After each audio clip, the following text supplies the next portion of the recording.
Do we go by booking here?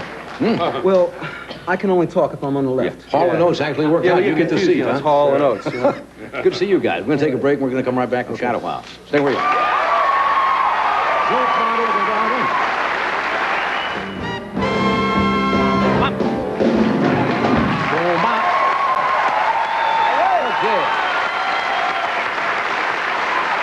Good to have you guys on the show. Oh, thanks. Really good to have you here. That was great. I noticed when you first came out, the audience right away starts to clap. You know, does that bother you sometime or set you off, or do you encourage that? No, Oh, that's good. That's good. Any audience response is good. Yeah, we like when the audience is with us. I'll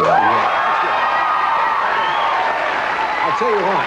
I'll tell you why I brought that up. I've seen people do it in nightclubs with singers, which is devastating.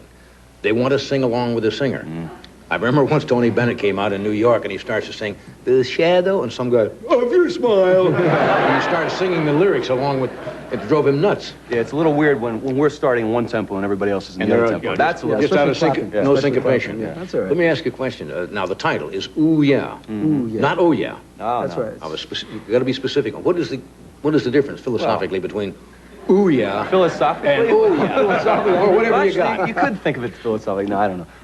Oh yeah is when you don't really care. You say something, you go, oh yeah. Oh, yeah. You know. But oh yeah is like It's an exclamation. Yeah, you know, it's like positive statement. It's when you know, it's when it feels good. It's when it feels right. You know? Oh Yeah is a throwaway, like, oh yeah. Yeah. But ooh, It's like, yeah. It's like the. Oh yeah, you got the idea. You got the idea. Yeah, now it makes sense. Ooh, yeah. Oh yeah. Yeah, I say that a lot. You guys were, you worked together about, what, 14, 15 years, and you About took that, yeah. a couple of years off. No, why did you decide to take that break? It's like any long-term relationship, you know, whether it's I can understand business partnership. Yeah, or I was going to say a marriage. Yeah, I relate to that a little bit, huh? You got tired of doing the act? Well, No, really. not really. We needed somebody- to do something else. It was Talk, like, brother. Okay. We had to do something else. It wasn't that we were tired of doing what we were doing, because it was working great. And when we did Live Aid, and we did this great show at the Apollo, which was really heavy for us. But we just wanted to do something else. We wanted to stretch out. And Basically, you got back together because a lot of teams like Simon and Garfunkel, you know, departed and went their separate ways, but never really got together. I think maybe on one concert or something like that. Well, Martin Lewis parted, never got back together. Well, we like Joan each other. Collins and Peter Helm broke up. Yeah, we're kind of like the Martin Lewis of rock. Okay, now how'd you decide? Which one of you guys, did you call Daryl or did y'all call you and say, hey, let's get back together and do an album? Actually, some people from Japan called us. That's really what happened. People from Japan? Yes, a Japanese musician named Kawada called us and asked us if we wanted to do a project with him in Japan. Yeah. So we thought that would be kind of an interesting way to get back together. So that's what we did. Yeah, and the album is going great. Now you're on you're touring all over. Yeah, we're touring throughout the summer in America, and we go to Japan in the fall, and then probably back in America in the late fall. When you sit down to map out what you're going to do you come to differences sometimes where you see the way you're going to, what you're going to do musically, and how do you resolve that?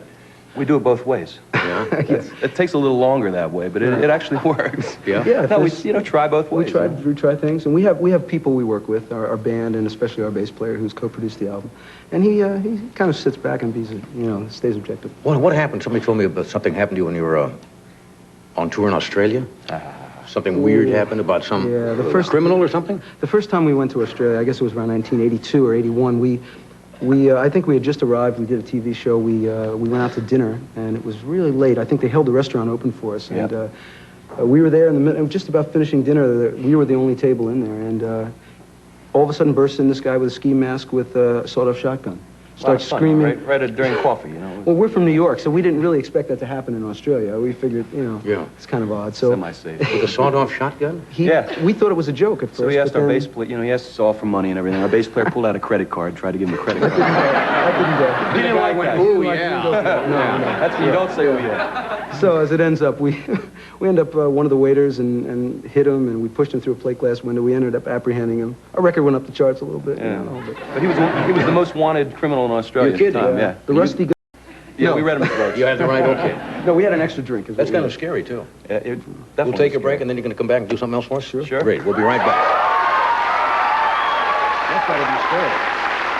Thank you very much. Daryl, John.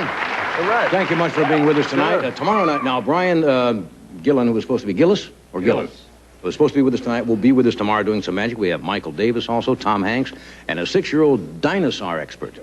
Hard to imagine how you can be 6 and be an expert on dinosaurs, but she'll be here. Andrew Schuster. 6-year-old dinosaur expert.